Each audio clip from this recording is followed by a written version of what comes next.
The football pools is over 90 years young, has produced billions for good causes, and is perhaps the most stunning example of the power inherent in sport to transform lives in a positive way. Using sport as the catalyst to turn lives around. Funding from the football pools is absolutely vital. The funding that we got really was crucial. Now this national institution is setting the blueprint for how today's governing sports bodies and its new owner Sportech can engage safely with fans in regulated global markets. It's uncorruptible. It still brings the whole country together. It stands for tradition, integrity, and we've done that for over 90 years. The game and its enthusiasm, and the pools and its excitement. It's a marriage made in heaven. This is its story, the legacy of the football pools.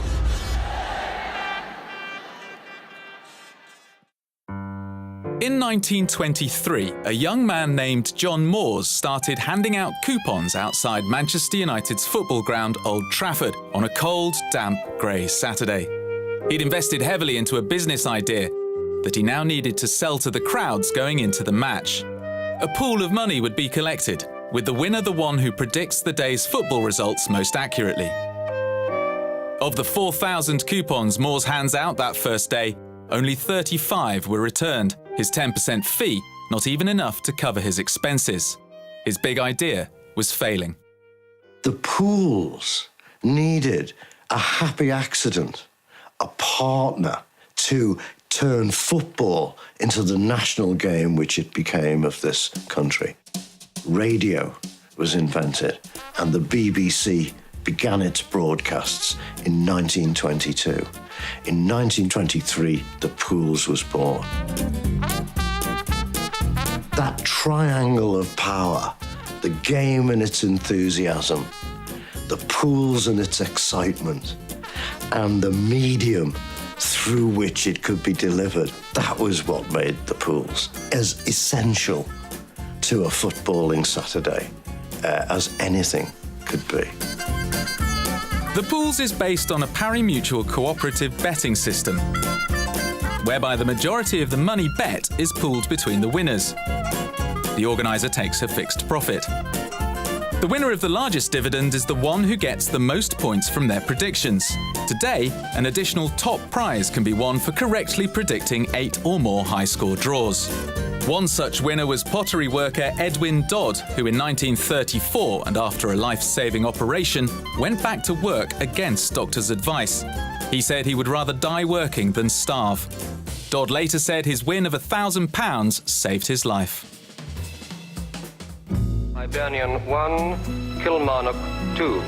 Aberdeen. People who thought they knew something about football thought they could predict the results of a football match. And even those who didn't know anything about football thought they could pull out a nice name. Everybody thought they had a chance. You bought how many predictions you could make. If you just wanted to do the 8, the minimum, as it were, to win the jackpot, that was a pretty cheap stake. It was something everybody could have a go at, and it's uncorruptible. You can't fix 8 games.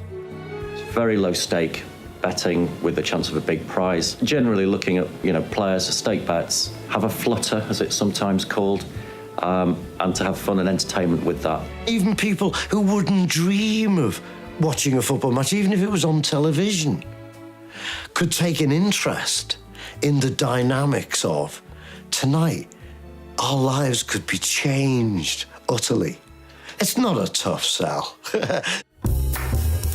The pools had fast become synonymous with one thing: huge payouts, and pools winners were now becoming household names. The majority vowed the win wouldn't change them, and some even wanted to remain anonymous. There were always exceptions. In 1961, after Castleford miner Keith Nicholson's win, his wife Viv promised to spend. She kept her word, and in 4 years after the win, spent over half the fortune. Their story spawned a TV documentary and even a West End musical. By the 1960s, it was estimated that more than 40% of the British population were doing the pools, with 7 million coupons returned each week. Moore's empire was growing, and was now in a position to start working alongside football's governing bodies and giving back to the game it loved, an ethos that current owners Sportech also share. The football pools has been synonymous with football for 90 years. During that period of time, we have been fortunate to be effectively entrusted with the national game and that by that association. The pools was called upon by government in the mid-1960s. Could you help us prepare for this World Cup we're going to stage in 1966? They put together what eventually became the Football Trust. And that was a pool of money, eventually with, a fund of 10 to 15 million a year by the late 1980s. This huge industry wanted to deliver something back to football. And deliver back they did. Pool's money was used to modernise Everton Football Club's ground Goodison Park when the unique atmosphere that exists today became threatened. We in Liverpool have sat at the richest footballing banquet for the last 100 and odd years. In the 80s, there was that buzz, not just about the club, but about the city, and about the people, and it's there now. If you walk down Goodison Road 10 or 15 minutes before kick-off, it's a very special feeling. The phrase that's used regularly, of course, is the friendly club, but I think it's more than the friendly club. I think we sort of semi-embrace the fans who come here. They feel as though they're all part of the party. The atmosphere, whilst it's absolutely family-friendly, it's also very passionate. But in the 80s, that passion had spilt over. Hooliganism had reared its ugly head and was here to stay. A blight on the streets and the terraces. From 1948 to 1985, from 42 million attendances a season to 16.5 million tells you the tale. I think many people don't realise how badly football had fallen. The national game was struggling, but the fiercest blow was yet to come. In April 1989, 96 fans from Liverpool Football Club died in what was to become known as the Hillsborough disaster. Drastic action was needed. Lord Justice Taylor's report effectively forced the government to ensure that stadiums would be upgraded in the most serious way. A lot of clubs will then talk about how do we control the crowds more. And of course, at that stage, clubs would say, how much is it costing? Oh, the football clubs, we can't afford it. Well, the Pools Company money can do that. They were in it from the beginning. They were prepared to stick it through the bad times. The Taylor report recommended that all major stadia convert to an all-seater model to improve crowd management. To combat the threat of hooliganism, stadium security had to become a lot more vigilant. One of the most effective prohibitors of disorder inside football grounds was the effectiveness of CCTV.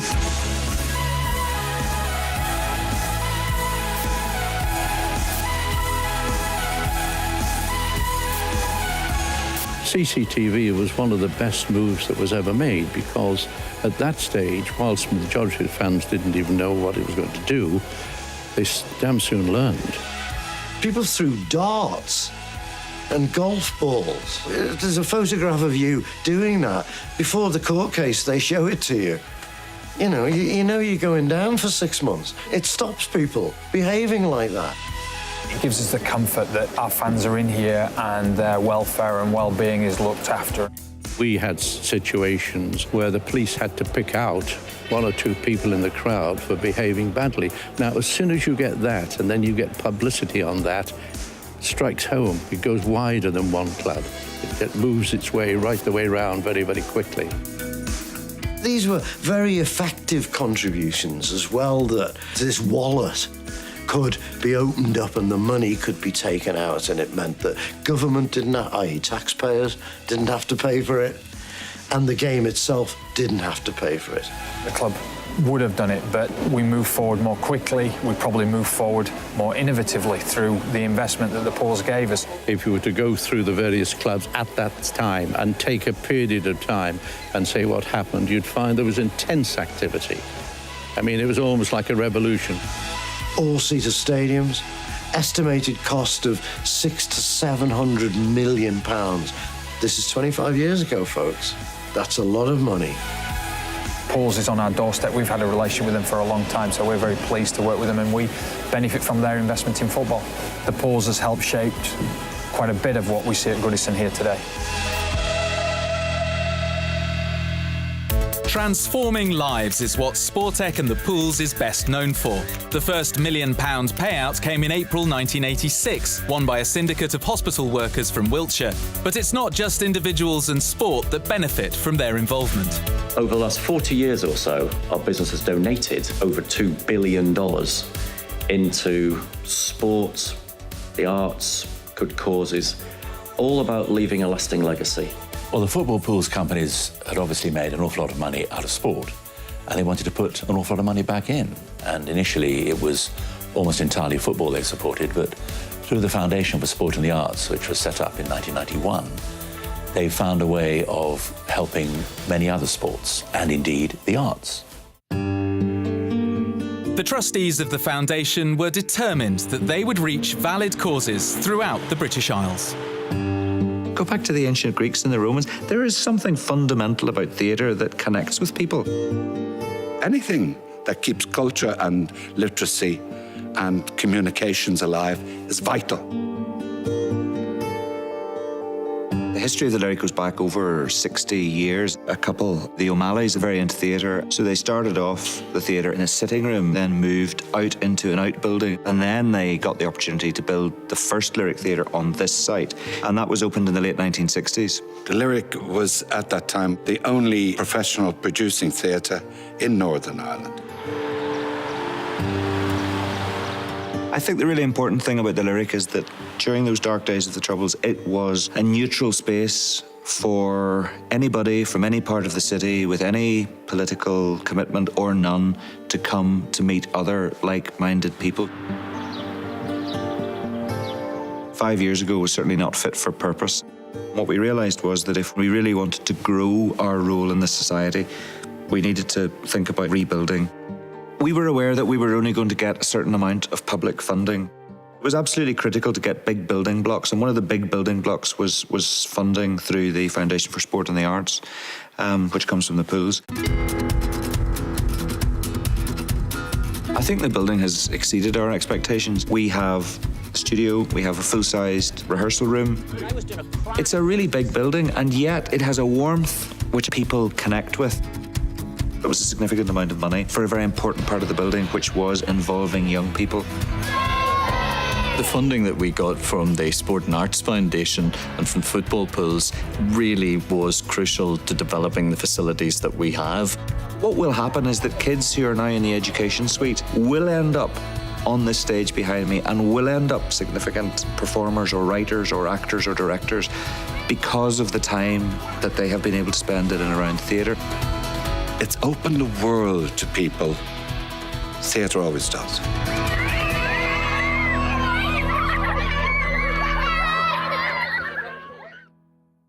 It's really important of being at the top end of sports as I was when I was competing for 25 years. The area that is still a big part of it is actually bringing the next generation through, of finding the small boathouses, the cricket pavilions, community sport is being able to be wide enough to support all these community projects that a few will get through to the highest level.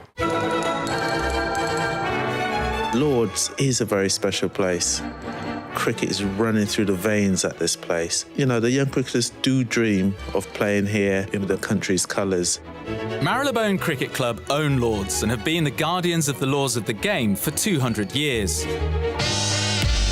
Now, with the help of Sportech, the modern MCC is part of a force, driving to uncover talent from here to untested ground. Lords Taverner City Cup is a competition that involves 8 cities now. They will play against each other. Eventually there'll be a winner, but the best players will have an opportunity to play at the MCC, at the Lords Cricket Ground, and the MCC will nominate at least one player to get a contract. By setting up a trophy for lots of new young cricket teams to play for, We increased the participation of cricket enormously in not very privileged areas. This is a platform for the people who didn't have opportunity previously, and they can have this opportunity now. One young spinner from southeast London who's gone on to win the coveted MCC scholarship is Dipian Paul. He is our role model, and all these other kids can actually see what he's achieved and hope that they will be able to achieve certain things like that in the future. Dipian has been training with us, played with us, and from there, he's gone through, and this has inspired a lot of the youngsters here because they will work hard, to follow in his footsteps. On a Friday night, rather than going out with my mates, I come here and work on my skills. It helps me with my game.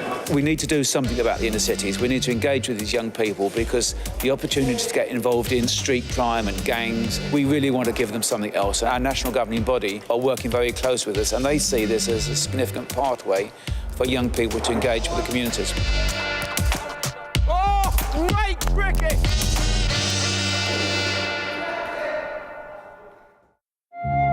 Manchester's Royal Northern College of Music is a conservatoire that trains some of the world's most talented classical musicians. Here, funding from the Foundation for Sport and the Arts has ensured these musicians can focus on their development and that the football pool's legacy will live on through their music.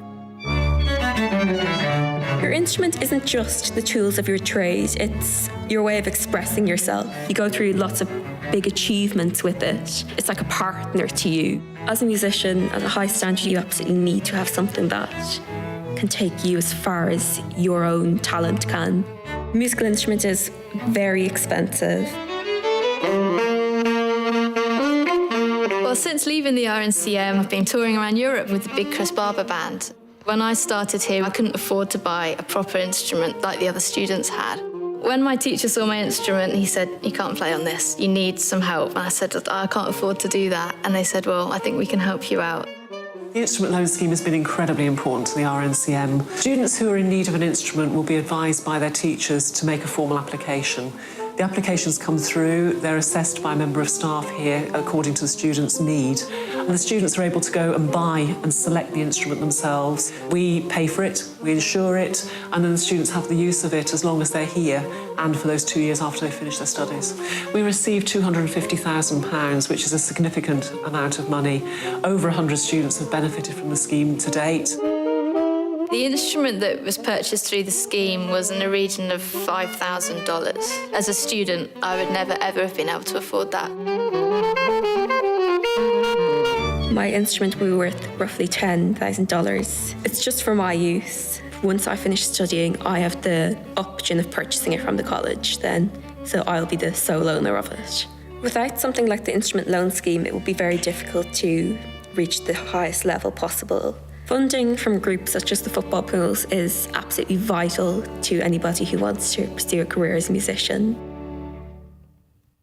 I was a prison officer, and basically we had already been told by our mortgage supplier that at the end of our 5-year deal they weren't going to renew.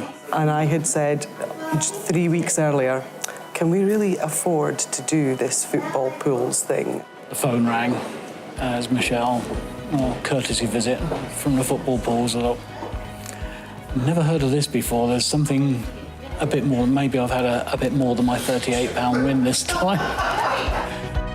There were 8 draws that week, all 2-all, and I had them all, the only one. I think my first overwhelming response was, oh my goodness, what an enormous responsibility. The one brilliant thing is never having the Sunday night feeling of the, I've got to go back to work tomorrow. Every day is a Saturday. Yeah. Well, Good Causes work has worked closely with the Premier League, has worked closely with the Football Association, and has worked closely with the leagues in both England and in Scotland to benefit communities, to benefit health, to use sport for good, and we're very proud of that association.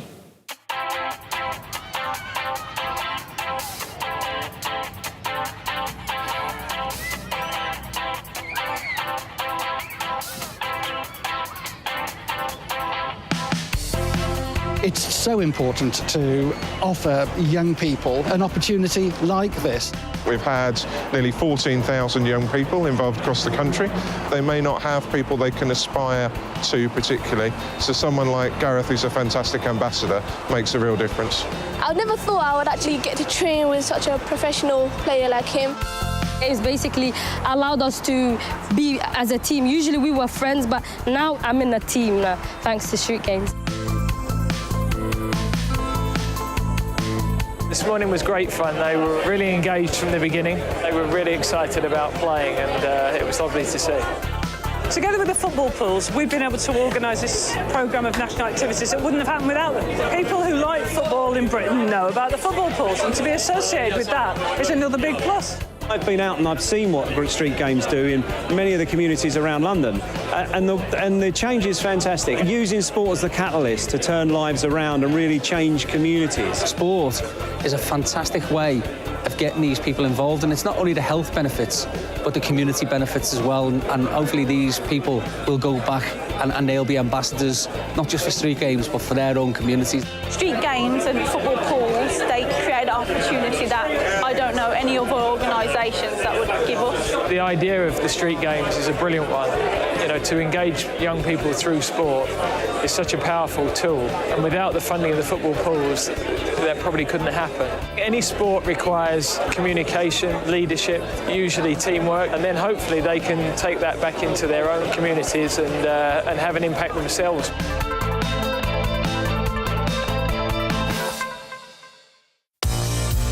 The values of the football pools, history, tradition, integrity, parimutuel systems, run right across our business. And we've taken those principles with us into the United States and elsewhere.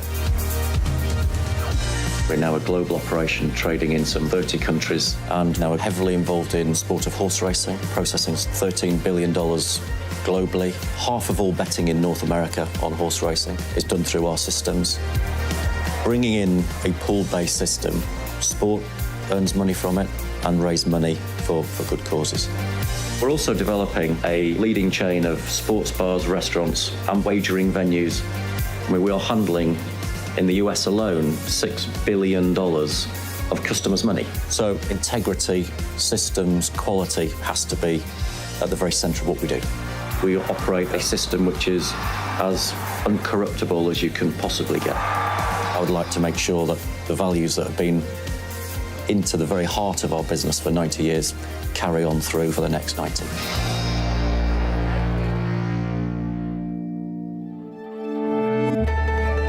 "90 years of the football pools going on, and some of the profits going into good causes has made a huge difference." Any giving of financial support to any organisation, be it sporting or artistic, it's great if you feel that the money you're going to give is going to lead to something else or last for a long time.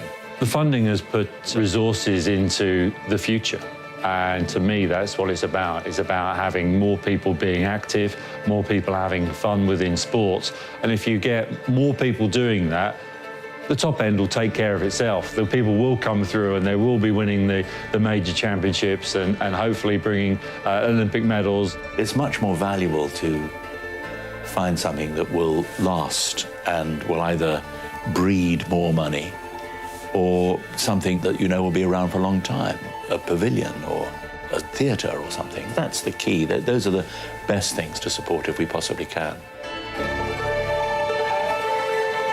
All the way through the great periods, the disastrous periods, and the rise to a new postmodern, commercial, in-your-face Premier League game, reaching 800 million pairs of eyeballs every weekend. The pools companies have been there all along. Over $2 billion. That's a huge amount of money going to good causes, and that's just absolutely fantastic. They've given £1.3 billion in different ways. A way of routing money which the game itself generates through a clever business that sees a competition which is uncorruptible, simple to understand, cheap to engage in, and can deliver a dream. You know, that's a marriage made in heaven, isn't it?